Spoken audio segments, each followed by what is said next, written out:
Assalamualaikum, selamat sejahtera. Berikut merupakan tugasan 3 dalam subjek KKD 3023 dan berikut merupakan maklumat diri saya.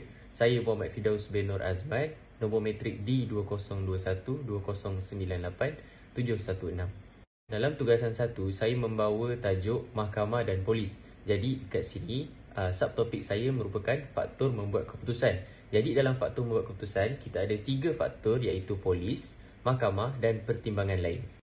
Untuk faktor yang pertama iaitu polis sering menggunakan isyarat visual apabila menentukan kebarangkalian bahawa suspek telah melakukan kesalahan. Maklumat saksi atau mangsa tentang suspek juga akan diperolehi. Tanda-tanda yang boleh dilihat iaitu jantina, umur, bangsa, etnik ataupun status kelas seseorang akan menjadi faktor utama yang akan dilihat oleh pihak polis. Yang pertama, profil kaum dan etnik iaitu untuk bahagian golongan minoriti. Sesuai dengan profil ciri yang dipercayai berkaitan dengan tingkah laku jenayah dan melakukan amalan henti dan geledah. Maksudnya di sini, sekiranya berlaku sesuatu kes, polis akan bertindak balas dengan profil kaum dan etnik.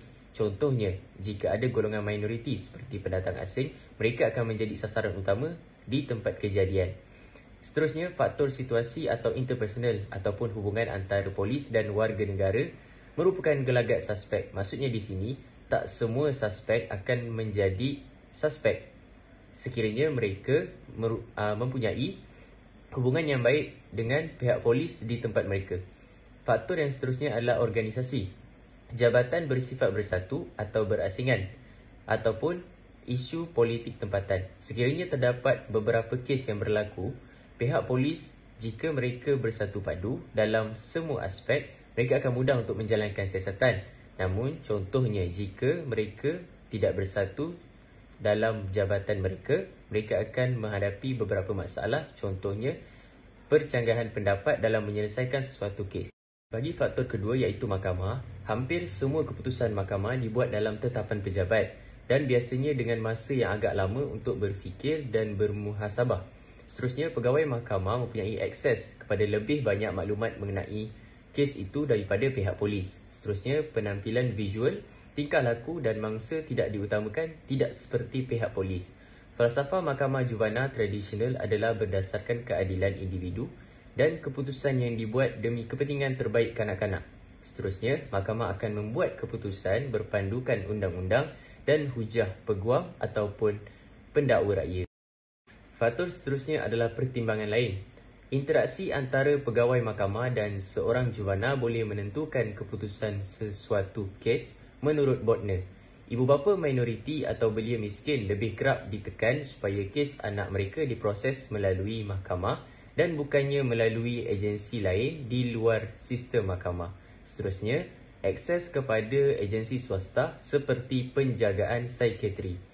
Seterusnya, kepentingan masa juga diambil berat oleh pihak mahkamah untuk menentukan sama ada sesuatu kes itu akan berlangsung lama ataupun tidak. Berikut merupakan kes Mahkamah Agung yang menjejaskan hak juvana diproses oleh polis dan pihak mahkamah. Kes ini terjadi pada tahun 1948 melibatkan Haley lawan Ohio.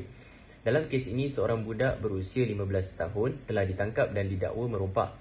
Dia disoal siasat tanpa henti beberapa jam sehingga tengah malam dan sehingga sekitar jam 5 pagi tanpa kehadiran peguam ataupun ibu bapanya. Akhirnya dia memberi pengakuan yang ditandatangani oleh 2 orang rakannya, lalu dia pun mengaku. Kemudian Haley berhujah bahawa pengakuan itu adalah terpaksa. Jadi Mahkamah Agung Amerika Syarikat memutuskan bahawa aduan Haley dan menegaskan bahawa pengakuan paksaan atau penipuan juvana tidak boleh digunakan di mahkamah dan bahawa juvana dilindungi oleh pindaan ke-14 kepada Perlembagaan Amerika Syarikat. Ini bermaksud Mahkamah Agung memutuskan bahawa juvana harus diberikan hak perlindungan. Jadi, secara rumusannya, walaupun ciri penting sistem keadilan juvana telah diperindividukan bahawa keadilan dilaksanakan untuk kepentingan terbaik kanak-kanak dan masyarakat, amalan dan prosedur semasa mencerminkan matlamat dan minat yang pelbagai. Bukan sentiasa bersifat individu dan tidak selalu untuk kepentingan terbaik kanak-kanak.